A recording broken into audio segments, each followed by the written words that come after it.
Hello friend, మన solar system గురించి తెలుసుకోవడం మనకు చాలా అవసరం. ఎందుకంటే ఇది మన సోలార్ సిస్టమ్ కాబట్టి. నాతో రండి, మన సోలార్ సిస్టమ్ అంచుల దాకా చూసొద్దాం.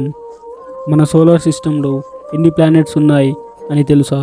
ఒకప్పుడైతే దీనికి ఆన్సర్ 9 ప్లానెట్స్, కానీ ఇప్పుడు 8 ప్లానెట్స్ అనే చెప్పుకుంటాం. ఎందుకంటే మనకు దూరంగా ఉన్న ప్లూటో గ్రహాన్ని ప్లానెట్ జాబితా నుండి తీసివేయడం జరిగింది. దీనికి రీజన్ కూడా నేను ఈ వీడియోలోనే ఎక్స్ప్లెయిన్ చేస్తాను. మొదటిగా ఇప్పుడు చూసుకున్నట్టయితే మన సూర్యుడికి అతి దగ్గరలో ఉన్న ప్లానెట్ మెర్క్యూరీ. ఈ మెర్క్యూరీ మనకు యాష్ రంగులో కనపడుతుంది. మెర్క్యూరీకి సూర్యుడికి ఉన్న డిస్టెన్స్ 58 మిలియన్ కిలోమీటర్స్. మెర్క్యూరీ మీద టెంపరేచర్ చాలా వేడిగా ఉంటుంది, ఎందుకంటే సూర్యుడికి అతి దగ్గరలో ఉంటుంది కాబట్టి. మెర్క్యూరీ ఒక సర్ఫేస్ ప్లానెట్. దీనికి కూడా మన భూమిలాగే ల్యాండ్ అనేది ఉంటుంది, కాకపోతే మనం అక్కడ ల్యాండ్ అవ్వలేము, ఎందుకంటే అక్కడ ఉన్న టెంపరేచర్ అలాంటిది. ఇంకా సెకండ్ ప్లానెట్ అయిన వీనస్ దగ్గరికి వెళ్ళిపోదాం. మనకు వీనస్ చూడడానికి ఇలానే కనపడుతుంది. ఇక్కడ ఎప్పుడు అగ్నిపర్వతాలు పేలుతూ ఉంటాయి. మనకు నరకం అని చెప్తాం తెలుసు కదా, ఆ నరకం ఇదే అంటారు, ఎందుకంటే ఇక్కడ అగ్నిపర్వతాలు అలా ఉంటాయి. ఈ వీనస్ మీద ల్యాండ్ అవ్వడం అనేది అసాధ్యం అనే చెప్పొచ్చు. ఎందుకంటే ల్యాండ్ అవ్వాలంటే ఫస్ట్ ఆఫ్ ఆల్ మనము ఆ వేడిని తట్టుకోవాలి కదా. ఇక్కడ ఒక రోజు అంటే భూమి మీద 243 రోజులని చెప్పొచ్చు. ఇక మూడవ ప్లానెట్ అయిన మన భూమి గురించి కాస్త తెలుసుకుందాం రండి. మన భూమి మీద ఉన్నట్టుగా వాతావరణం మన సోలార్ సిస్టంలో మరి ఏ ప్లానెట్లను లేదు అని చెప్పొచ్చు. మన భూమి పుట్టి ఇప్పటికీ సరిగ్గా 4.543 బిలియన్ ఇయర్స్ అవుతుంది. ఇప్పుడు మార్స్ గ్రహం గురించి తెలుసుకుందాం రండి. మార్స్ గ్రహం చూడడానికి కాషాయం రంగులా ఉంటుంది.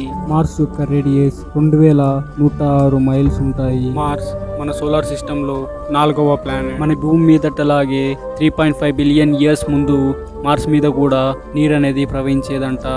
ఇది మన సైంటిస్ట్లే చెప్పారు. ఇప్పుడు మన సోలార్ సిస్టంలోని అతిపెద్ద గ్రహం గురించి తెలుసుకుందాం రండి. ఇది జూపిటర్. మన సోలార్ సిస్టంలోని అతిపెద్ద గ్రహం. ఇది ఎంత పెద్దదంటే మన భూమి లాంటి 1300 భూములు ఫిట్ అయ్యేంత పెద్దది.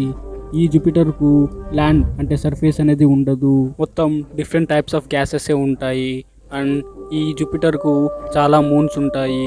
ఇప్పుడు 6వ ప్లానెట్ అయిన సాటర్న్ గురించి తెలుసుకుందాం రండి. ఈ సాటర్న్నే మనం శని గ్రహం అని పిలుస్తాం. చూడడానికి ఇది రింగులుగా చాలా అద్భుతంగా చాలా బాగుంటుంది. అండ్ దీనికి కూడా సర్ఫేస్ అనేది లేదు, గ్యాసెస్తోనే ఈ ప్లానెట్ అనేది కూడా ఫామ్ అయ్యి ఉంది. మన 7వ ప్లానెట్ అయిన యురేనస్.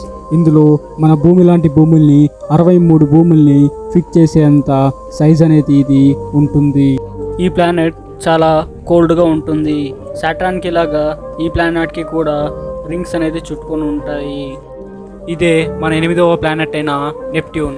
నెప్ట్యూన్కి 16 మూన్స్ అనేది ఉంటాయి. దీనిని ద బిగ్ బ్లూ ప్లానెట్ అని కూడా పిలుస్తారు. ఇంకా దీనిని ది ఐస్ జైంట్ అని కూడా పిలుస్తారు.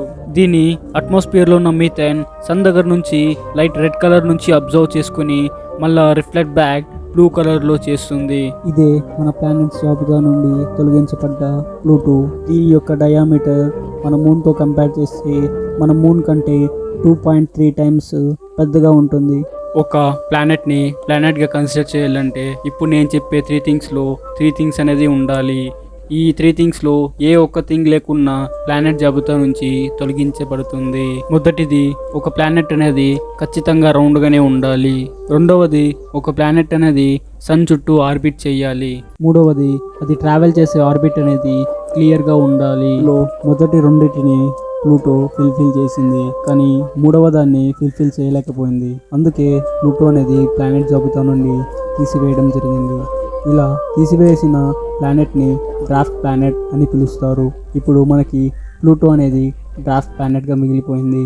ఇది 2006 తర్వాతే జరిగింది. ఈ వీడియో కనుక నచ్చినట్టయితే ఛానల్ని సబ్స్క్రైబ్ చేసుకొని ఈ వీడియోకి ఒక లైక్ అయితే వేయండి. ఇంకో వీడియోలో మళ్ళీ మీ ముందు ఉంటా.